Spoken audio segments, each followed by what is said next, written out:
We're live. Welcome back. So, I want to share with you guys how to buy a property off market for investment purposes or for any purpose, really.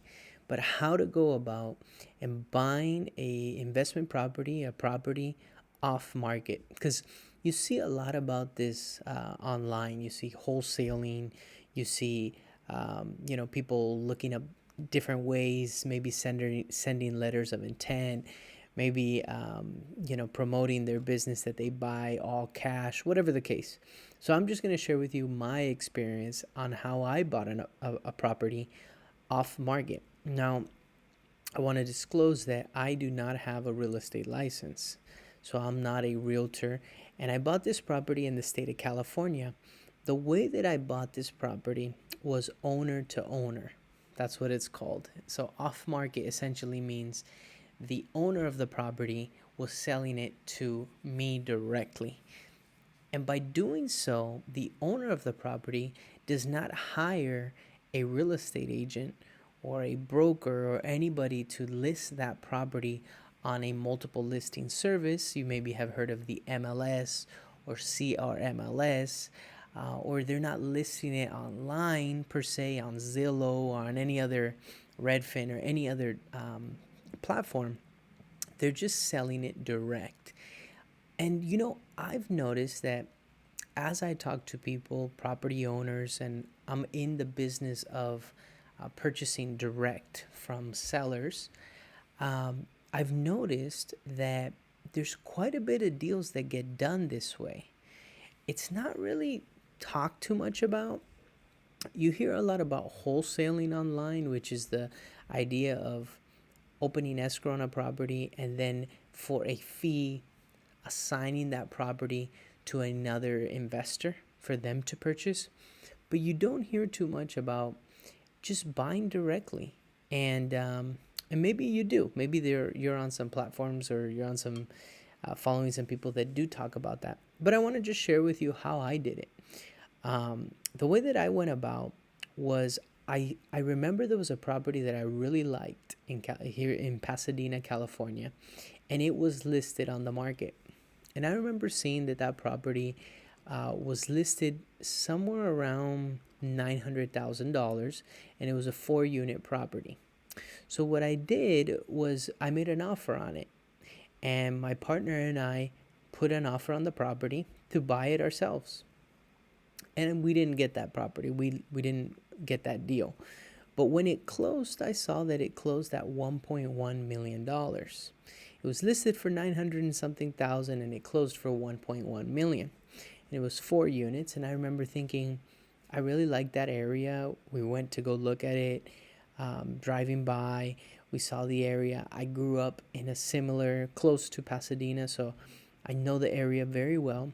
And so after that, what I did was I said, I want to look for other properties like this one that I could buy directly, that I could make offers to the owners of the properties without it being listed on the property, on the MLS, I'm sorry.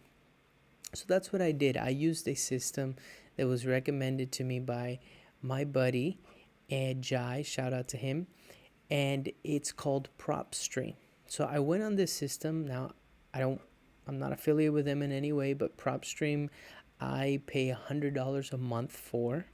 And basically what it is it's a system that allows me to pull up the information on the owner of any property, pull up potentially the information to what's called skip trace, so I can potentially get phone numbers and other information on the owners of property. And so what I did was I looked for specifically 4 units in that surrounding area, and I reached out to those people by sending a letter of intent, an LOI. And an LOI essentially is a little information about me, saying that I've been in the business of my partner and I of buying property directly from sellers for many years. It's a little bit of a info on like what our background is, what the areas that we like to invest in, that we're solid financially. Just kind of like a little background on us, and then I list on there the address that I'm making the offer on, or the letter of intent on, and then I list on there um, the so I list the ad. Oh, and the terms. So I list how long the escrow would be, and I remember listing a, I believe it was like a 30-day escrow. I remember listing on there how long is the due diligence period. So these are terms in the real estate, but essentially you can Google a letter of intent, just very standard, and you can send these out to people. And again, this is not using a real estate license. This is not using a realtor. This is just owner to owner. You're letting people know, I'm interested in your property and I'd like to buy it. Now, I remember when I sent out this letter of intent, and we sent out a lot of them, but when I sent out this letter of intent, I did not list a price on it. So I purposely left that blank. And it sparked, we followed up with them with a call, and it sparked a conversation because when we called them, one of my team members who reached out first called, and the owner of the property said, well, I am thinking of selling it, but send me a offer with a price. Give me a price. So I went back and I did my comparables, researched, and I came up with the price of $1.1 million.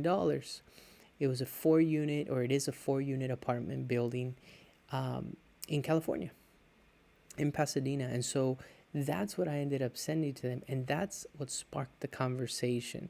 So it all started with me knowing the area well, liking the area, seeing a sale, a comparable that I thought was really good, and then doing what's called a through prop stream, a skip trace, and looking for other properties similar to it. That was my process of doing it.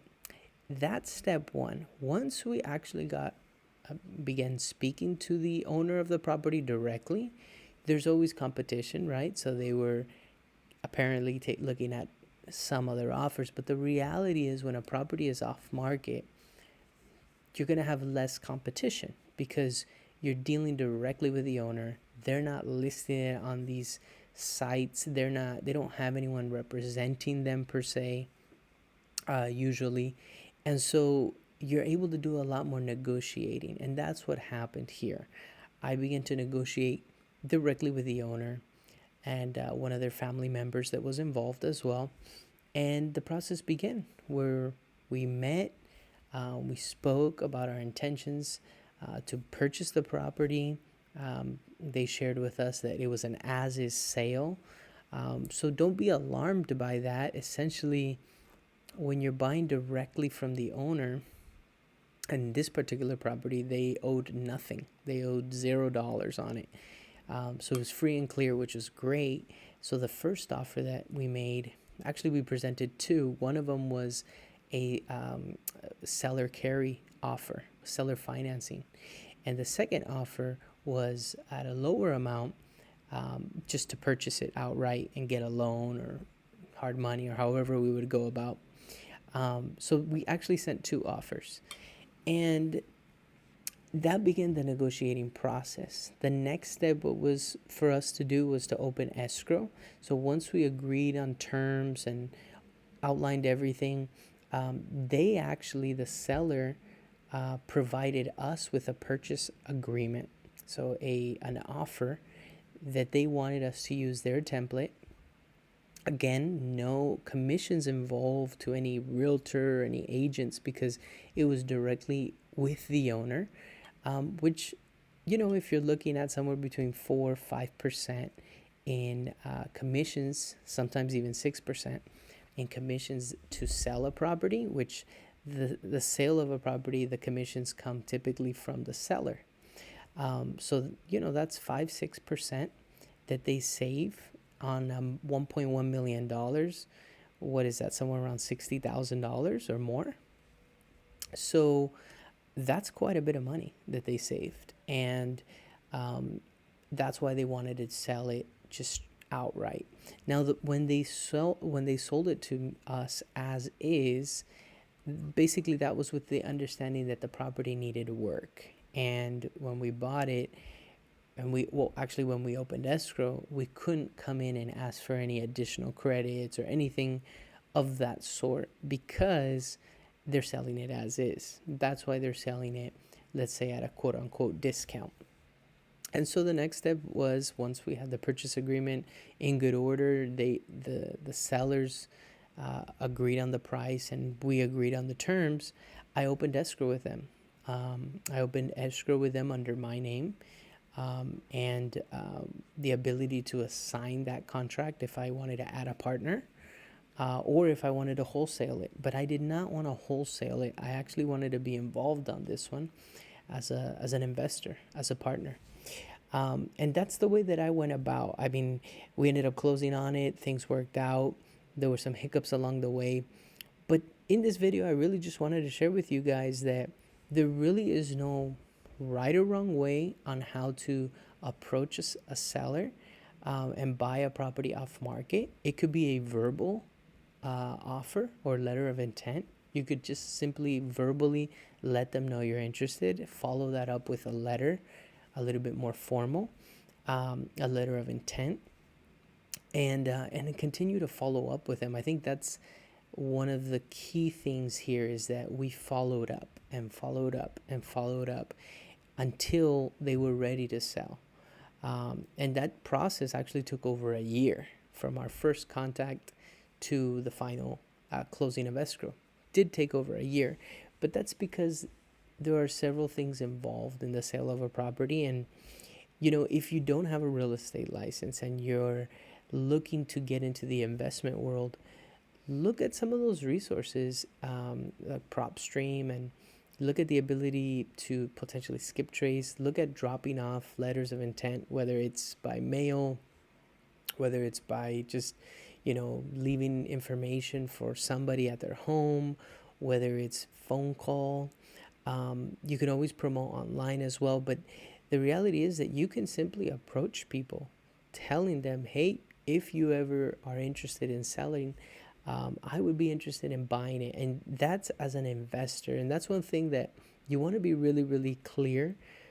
So for example, like with this property that I bought, they did not want to work with a realtor. They did not want to list it. They did not want to, I don't know what their experience was, but there are some people out there that really don't want to they don't want to work with realtors for one reason or another. They rather sell the property themselves. It could be because of the commission that they have to pay. It could be because they had a bad experience. I don't know. But the point is that in this process, and this was the first time that I ever bought, actually, no, it's not. The first property that I bought, which was a condominium in San Bernardino, was an off-market property as well. So this is the second property that I bought off-market. But after having purchased this fourplex, these 4 units, I noticed that a lot of deals do get done off-market. And it's really more of like who you know, and letting people know you're interested. And ever since this one, people now know that I purchased property off market and my partner purchased property off market. And so it creates an awareness that once you have your first one, other deals will begin to come to you, as long as you can consistently put the activities out to reach out to people, send letters, let them know that you're interested in buying.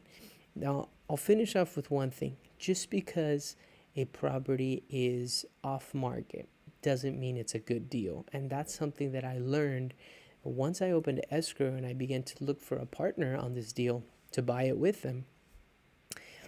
There were some partners that didn't want to move forward with it because they didn't think there was enough of a spread on that price.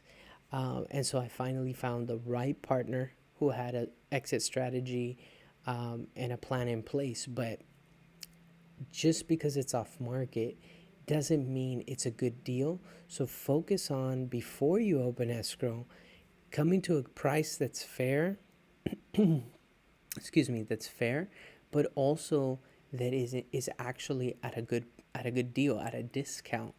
And that's how you're going to see opportunities. If the property needs a lot of work, that's a really good opportunity, potentially, right? And it's a case by case, and This was a big learning experience. And if you want to see more on it, you can check out in the some previous videos I made, or even on my social profiles. But at the end of the day, I've heard some people say that the money is made at the purchase.